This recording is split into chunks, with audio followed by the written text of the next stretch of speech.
ಇನ್ನು ರಾಜ್ಯ ಸರ್ಕಾರದ ವಿರುದ್ಧ ಹಿಂದೂ ಮುಖಂಡ ಕಲ್ಲಡ್ಕ ಪ್ರಭಾಕರ್ ಭಟ್ ವಾಗ್ದಾಳಿಯನ್ನ ನಡೆಸಿದ್ದು, ತಾಕತ್ತಿದ್ರೆ ಹಿಜಾಬ್ ನಿಷೇಧ ವಾಪಸ್ ತೆಗಿರಿ ಅಂತ ಸಿಎಂ ಸಿದ್ದರಾಮಯ್ಯಗೆ ಸವಾಲ್ ಹಾಕಿದ್ದಾರೆ.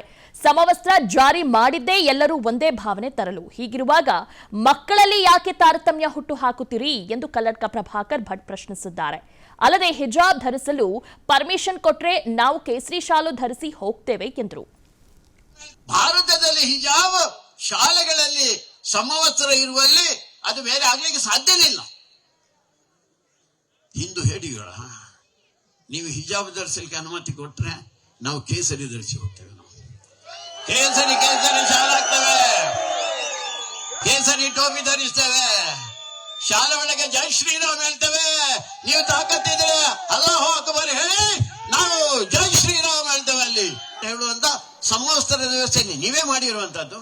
ಇವತ್ತು ಮತ್ತೆ ಅದನ್ನು ಪ್ರತ್ಯೇಕತೆ ಬೀಜವನ್ನು ಬಿತ್ತುವಂತ ಉದ್ದೇಶದಿಂದ ನೀವು ಹಿಜಾಬ್ ಮತ್ತೆ ತರ್ತೇವೆ ನಾವು ಅಂತ ಹೇಳ್ತಾ ಇದ್ದೀರಲ್ಲ, ಹಿಜಾಬ್ ತರುವ ತಾಕತ್ತಿದೆಯಾ ನಿಮಗೆ? ಆ ತಾಕತ್ತಿದ್ರೆ ತರುವ ಪ್ರಯತ್ನ ಮಾಡಿ ಹೇಳುವಂತ. ಅನುಕ್ಷಣದ ಸುದ್ದಿಗಳಿಗಾಗಿ ವಿಸ್ತಾರ ನ್ಯೂಸ್ ಯೂಟ್ಯೂಬ್ ಚಾನೆಲ್ ಸಬ್ಸ್ಕ್ರೈಬ್ ಮಾಡಿ.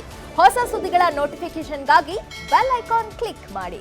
ಲೇಟೆಸ್ಟ್ ಅಪ್ಡೇಟ್ಸ್ಗಾಗಿ www.vistaranews.com ವೆಬ್ಸೈಟ್ಗೆ ವಿಸಿಟ್ ಮಾಡಿ. ಅಂಗೈಯಲ್ಲೇ ಜಗತ್ತಿನ ಸುದ್ದಿ ತಿಳಿಯಲು ವಿಸ್ತಾರ ನ್ಯೂಸ್ ಕನ್ನಡ ಆಪ್ ಡೌನ್ಲೋಡ್ ಮಾಡಿ.